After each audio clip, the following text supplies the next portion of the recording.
Դրոնների զույգը օդ է բարձրանում անտառ սրսկելու։ Հեռակառավարվող տեխնիկան Հայաստանում այս տարի ավիացիայից վերցրել է վայրի բնության վնասատուների դեմ պայքարի աշխատանքն իրականացնելու պատվերը։ Նախկինում տվյալ գործը ուղղաթիռով էր արվում, հիշեցնում է Հայ անտառի փոխտնօրենը։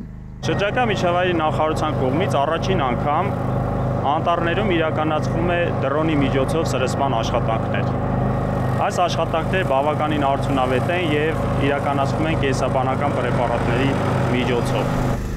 Օրվա թռիչքների մի մասի համար ընտրված Ծաղկաձորի Բարձրադիր հատվածի վրա են հյուրանոցներից մեկի բակում։ Պետության հայտարարած մրցույթը շահած ընկերության օպերատորները իրար հետևից իջեցնում, բարձրացնում են բուժանյութ ցողող խելացի սարքերին։ Ամեն թռիչքի ժամանակ մոտ 40 լիտր կարողանում ենք հեղուկ բարձրացնել եւ ամեն թռիչքը 1.3 հեկտար կարողանում է ծածկել։ Կախված բնակլիմական պայմաններից մոտ 60-70 թռիչք անում ենք օրվա կտրվածքով ամեն մեկս։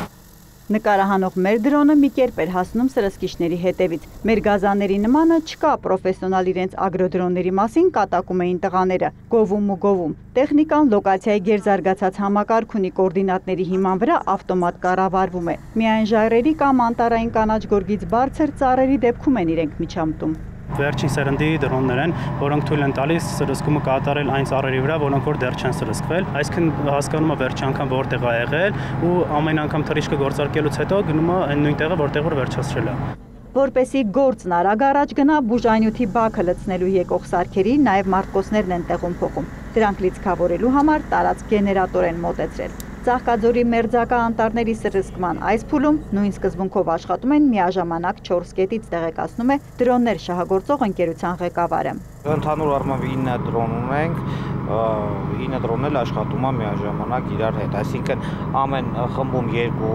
օպերատոր են, 2 դրոնով։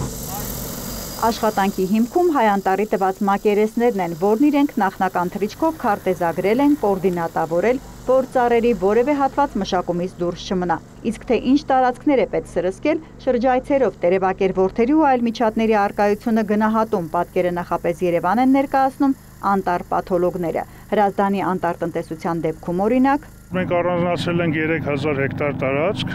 որտեղ որ ունենք վնասատուներ, մի քանի տեսակի են վնասատուները թրթուրային տեսքով։ Կոտայքից առաջ դրոնները սրսկել են Արագածոտնի ու Վայոց ձորի անտառները։ Ընդհանուր 3 մարզում այս տարվա համար հաստատված էր 9000 հեկտար անտառապատ գոտի։ Այնտեղ, որտեղ վնասատուներից ծառերն ամենաշատն են տուժել, առանձնակի ուշադրության տակ են պահում։ Փորձում են բուժանյութն ավելի ցածրից, կրկնակի ցողել։ Մշակումների այս մեթոդը տալիս է դրա հնարավորությունը, նկատում է Վահրամ Սեդրակյանը։ Դրոնները մի փոքր առավելություն ունեն համեմատ ուղղաթիռների, որ ըստ անտառածածկի եւ վարակվածության աստիճանի կարող ենք համապատասխան քանակները կառավարել սրսկման ընթացքում։ Իդեպ երկրում անտառներն անցած տարի առհասարակ չէին սրսկվել հայտարարված մրցույթին հաղթող չլինելու պատճառով։ Դրոնով թե ուղղաթիռով սրսկումն է այդուհանդերձ բնության համար արդյունավետ, պարզ կլինի որոշակի ժամանակ անց։ Չնայած կենսաբանական պրեպարատը դանդաղ է ազդում, երկրորդ անգամն է, որ վնասատուների դեմ պայքարի գործում Հայաստանը նախապատվությունը տալիս է ոչ թե քիմիական, այլ բույսերի եւ կենդանիների համար անվնաս համարվող բուժանյութին։ Եղանակից կախված եւս 4-5 օր ու անտառների տարվա սրսկումը կավարտվի։ Հերմինե Բաղդասարյան, Արման Թովմասյան, լուրեր։